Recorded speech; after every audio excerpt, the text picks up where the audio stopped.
Entre deux phases de travaux pratiques, le métier peut parfois s'avérer ludique. Rencontre de deux mondes. En préliminaire des 24 heures du Mans, deux mondes qui ne se concurrencent pas mais se complètent. Celui du circuit et celui du rallye. L'outil est le même, seul l'enjeu diffère.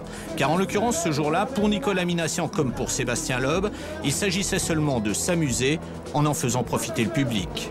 Comme tous les pilotes, il faut franchir la ligne d'arrivée pour déclarer vainqueur. Regardez sur l'écran géant, regardez là, longueur d'avance de Sébastien Loeb. Pour Sébastien Loeb et public. Pour Marc Minassian et public. L'occasion était belle également de retrouver un ancien coéquipier, Colin McRae, passé depuis du rallye à la piste.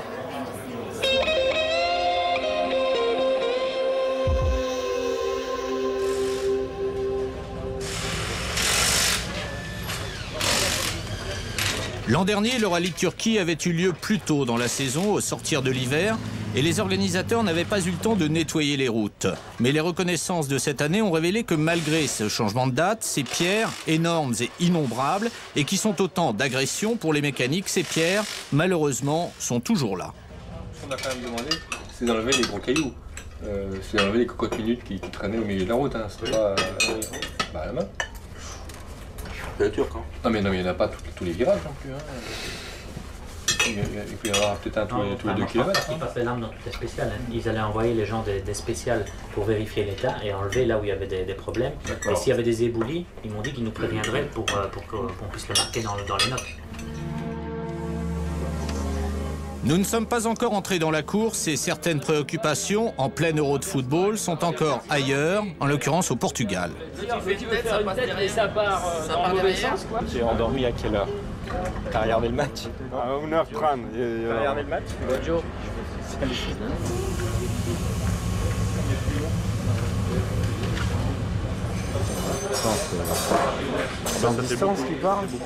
Il a pas mal plu ces dernières heures sur la région de Kemer et cette pluie, en compactant les routes, s'est faite l'allié de Sébastien Loeb et Daniel Elena, qui, encore une fois, en leader du championnat, s'élancent en premier.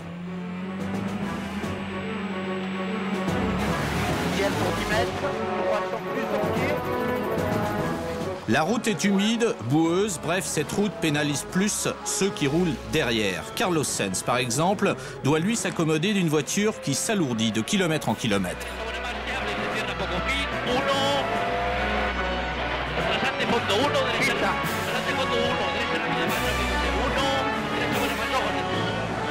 Apparemment, derrière, c'est un peu plus le chantier, c'est l'inverse de ce qu'on peut... À la boue, elle doit se brasser.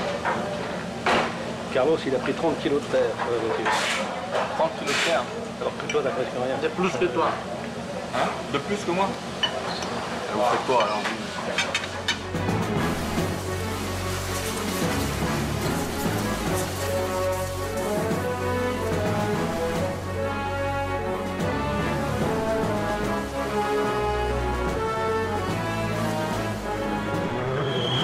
Sébastien Loeb a donc mis à profit le passage dans cette première boucle de 2 spéciales pour prendre la tête du rallye. Tout a maintenant séché et durant cette deuxième boucle, Sébastien s'efforce et réussit à préserver sa position.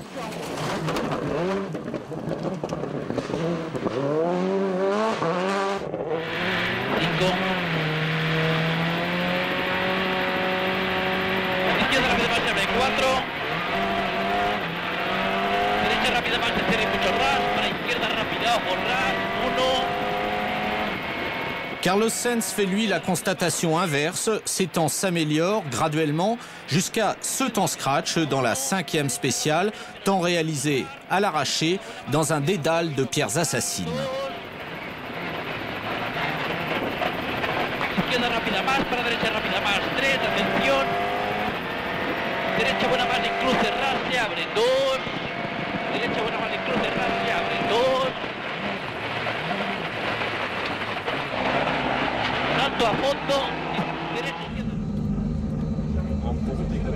Il est passé 2-3 cailloux, c'est impossible à éviter. Tu as touché sur les triangles ou sur le ski? Faut pas regarder. Faut qu'on regarde. La certitude est donc déjà acquise, la Xara pourra ici aussi se battre pour la victoire sous les yeux des invités Citroën venus du nord-est de l'Europe. Je te présente Michael Vax, qui est le directeur commercial de notre importateur en Estonie. C'est un curieux d'automobile. Et il est tout très heureux d'être ici pour la première fois et ils ont préparé ce t-shirt spécialement pour ce rallye. Ça va en faire pour toi et on Merci, thank you.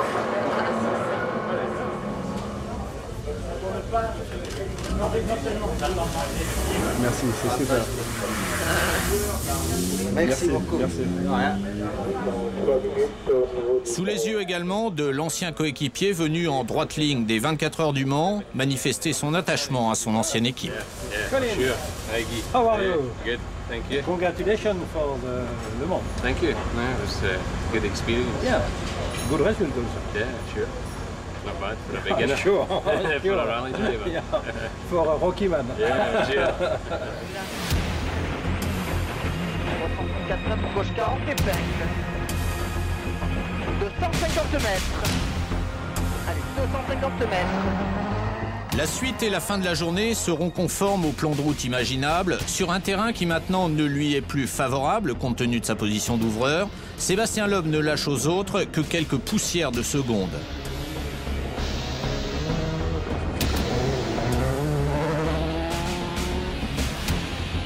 Carlos Sainz, lui, terminera cette journée en restant en permanence au contact des meilleurs.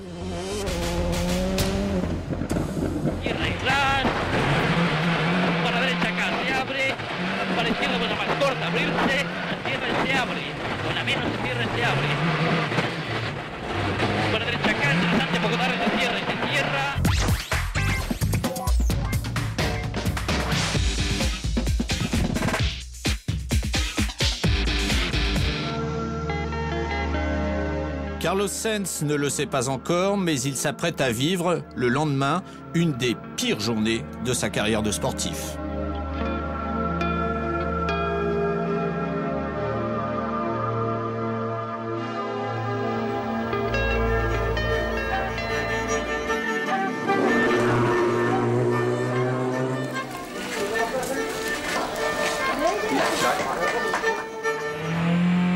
Certaines journées démarrent de manière euphorique, en l'occurrence avec un temps scratch pour Sébastien Loeb, avant de basculer de manière brutale dans l'imprévu. Nous sommes au départ du 9e chrono.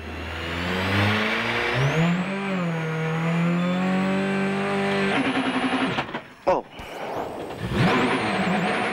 50 mètres, droite 80 000 hectares.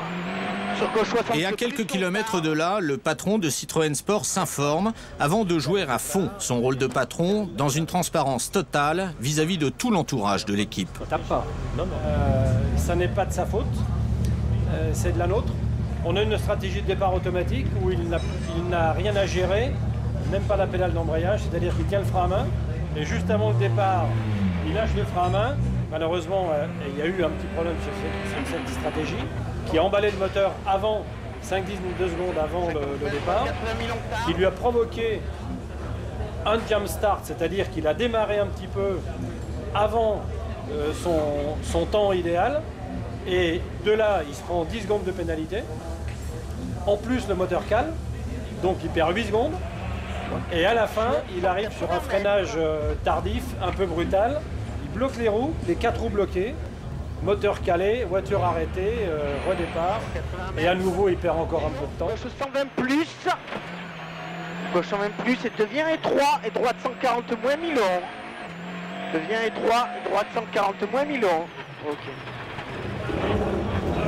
Marcus Gronholm vient de prendre la tête du rallye. Il ne la gardera que durant 2 spéciales, moins de 60 km.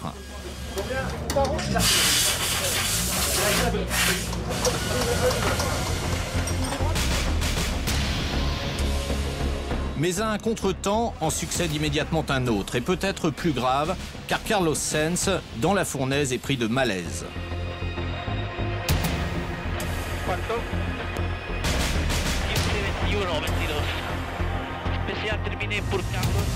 Ce matin, il est parti d'ici, après 10-12 km. Il commençait à être un peu pas bien. Et il m'a arrêté. L'équipe médicale de Citroën entre immédiatement en action. Il a pratiquement 1 heure, tranquille là. Fred, tu vois pas qu'il se déshabille un peu là? T'es trempé là? Ouais, parce qu'il faut qu'il prenne froid non plus sur son. Parce qu'il sort tellement d'air chaud.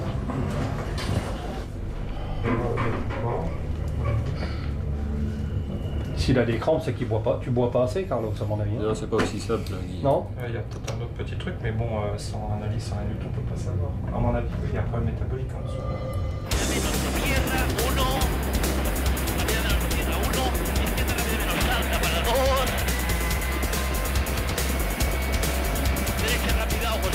Et Carlos Sainz repartira comme si rien ne s'était passé. Sur sa seule force mentale, il bouclera cette deuxième journée à une formidable 4e place. Le champion ce samedi a dépassé l'homme. Continuer la course constituait une première victoire. Finir la journée en représentait une seconde.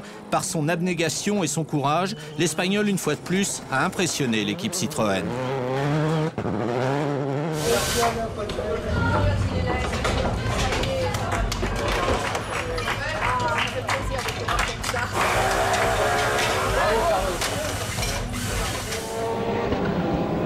À un physique intact, Sébastien Loeb ajoute lui aussi un mental d'acier. La première place récupérée après le 11e chrono, Sébastien entame alors un travail de consolidation qui le ramènera à Kemmer samedi soir en leader solide. Sur gauche à fond Milon, 130 mètres, droite 140 moins long, sur ciel pour gauche 140.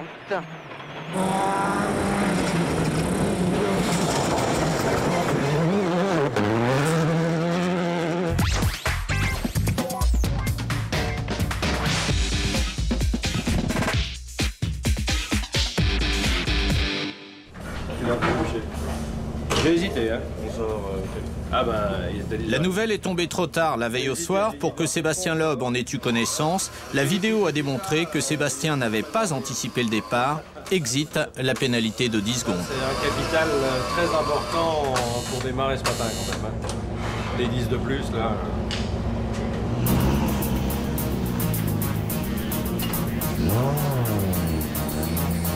Carlos Sainz a récupéré et il lui suffira aujourd'hui de surveiller d'un œil serein ses rétroviseurs. Au classement, Peter Solberg est trop loin devant et François Duval suffisamment loin derrière. Carlos Sainz, vainqueur l'an dernier, sera cette année, compte tenu des circonstances, un très beau 4e du rallye de Turquie.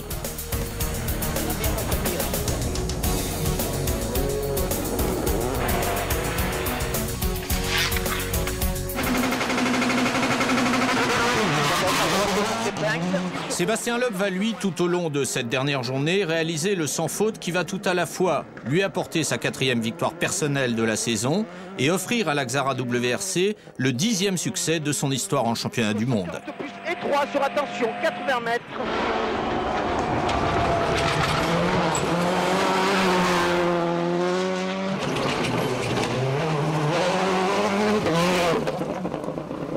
Dernier chrono, dernier mètre de course avant la délivrance. C'est terminé pour Daniel.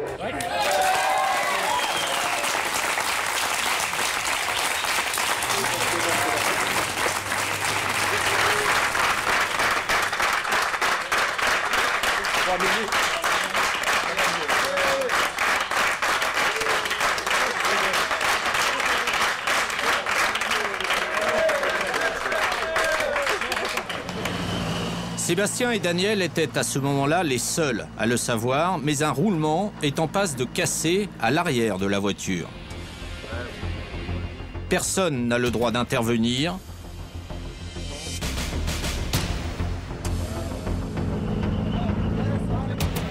L'équipage rentrera à Kemmer sur 3 roues. Une liaison de 30 km, une liaison sans fin pour l'ensemble de l'équipe.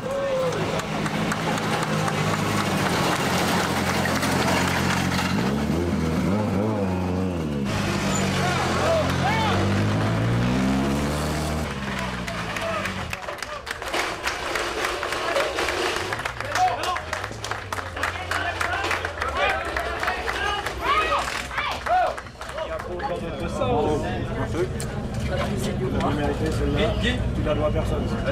Avec qui on n'a pas pu faire de photos là.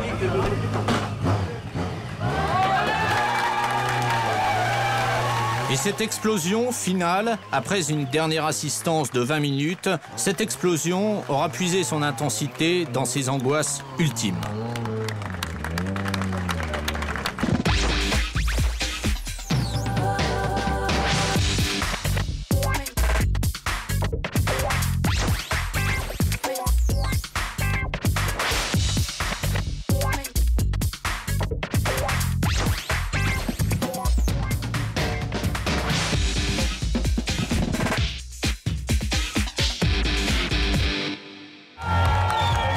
Un premier break a été fait à Kemer pour le pilote Sébastien Loeb et pour le constructeur Citroën.